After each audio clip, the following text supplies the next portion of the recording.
घरकुलाच्या हप्त्यासाठी अभियंत्यांचा हप्ता बंद करा, भ्रष्ट अभियंत्यांना निलंबित करा. आझाद हिंदचा आक्रमक पवित्रा, बीडीओच्या कार्यालयात बैठा सत्याग्रह. जनसामान्यांच्या वर्दळीने सदैव गजबजलेल्या पंचायत समिती मोताळा कार्यालय आणि परिसरामध्ये आझाद हिंदच्या पदाधिकाऱ्यांनी 16 मार्चला दुपारी अचानक बैठा सत्याग्रह आंदोलनाचा आक्रमक पवित्रा घेतला. घरकुल योजनेतील भ्रष्टाचाराची चौकशी झालीच पाहिजे. जनसामान्यांना घरकुल मिळाले पाहिजे. भ्रष्टाचारी अभियंत्यांना निलंबित करा. घोषणाबाजीने पंचायत समिती परिसर दणाणून गेला. त्यामुळे प्रशासन अलर्ट मोडवर येऊन काही काळ तणावाची स्थिती निर्माण झाली होती.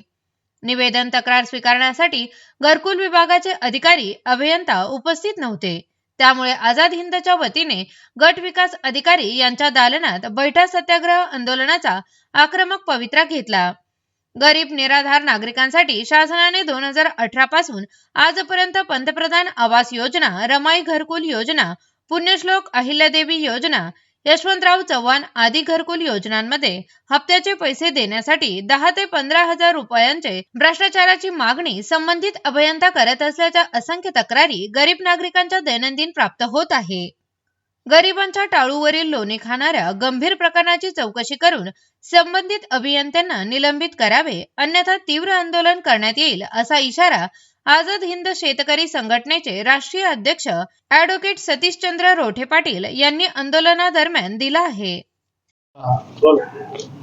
मोताळा तालुक्यातील प्रधानमंत्री शबरी यशवंतराव चव्हाण वसाहत योजना, रमाई घरकुल योजना, पुण्यश्लोक अहिल्यादेवी होळकर योजना अशा विविध योजनांच्या माध्यमातून 2018 पासून प्रस्तावित घरकुल किती आणि मंजुरात मिळालेले घरकुल किती याची माहिती घेण्यासाठी या ठिकाणी आलो. असंख्य तक्रारी आमच्याकडे घरकुल योजनेच्या अनुषंगाने आलेल्या आहेत.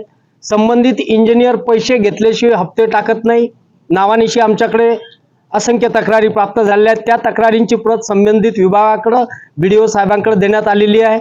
अशा असताना आज या ठिकाणी निवेदन द्यायला आम्ही आलेलो आहे. निवेदन स्वीकारण्यासाठी संबंधित घरकुल योजनेचे प्रमुख अधिकाऱ्यांनी इथं आलं पाहिजे, आमचं निवेदन स्वीकारलं पाहिजे, आम्हाला त्याचं उत्तर दिलं पाहिजे अशी आमची एक छोटीशी अपेक्षा होती. परंतु आता 10 ते 15 मिनिटं झालं आम्ही या ठिकाणी ठिय्या आंदोलन सुरू केलेलं आहे.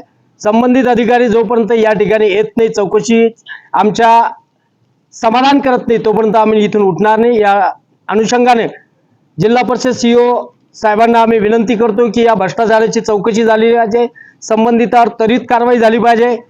ते कंत्राट बेसवरचे इंजिनियर आहे, कंत्राट बेसवरचे अधिकारी आहे, म्हणजे त्यांना कोणताही अधिकार आहे, त्यांना कोणतेही आपल्या सरकारचे नियम बांधील नाहीत का याचा जाब आम्हाला विचारायचा आहे. जर कंत्राटी बेसवरचे अधिकारी येऊन या ठिकाणी हे कामं करत असतील, 20 मिनिटं झाले या ठिकाणी आल्याच्या नंतर कोणी जबाबदार व्यक्ती आमचं निवेदन स्वीकारायला येत नसेल तर किती मनमानी कारभार आहे याच्यावरून तुम्ही अंदाज लागू शकता. 48 तासात चौकशी होऊन कारवाई न झाल्यास या कार्यालयाला ताला ठोकून टाकेन हा इशारा आझाद हिंदचा कार्यकर्ता म्हणून या ठिकाणाहून देत आहे.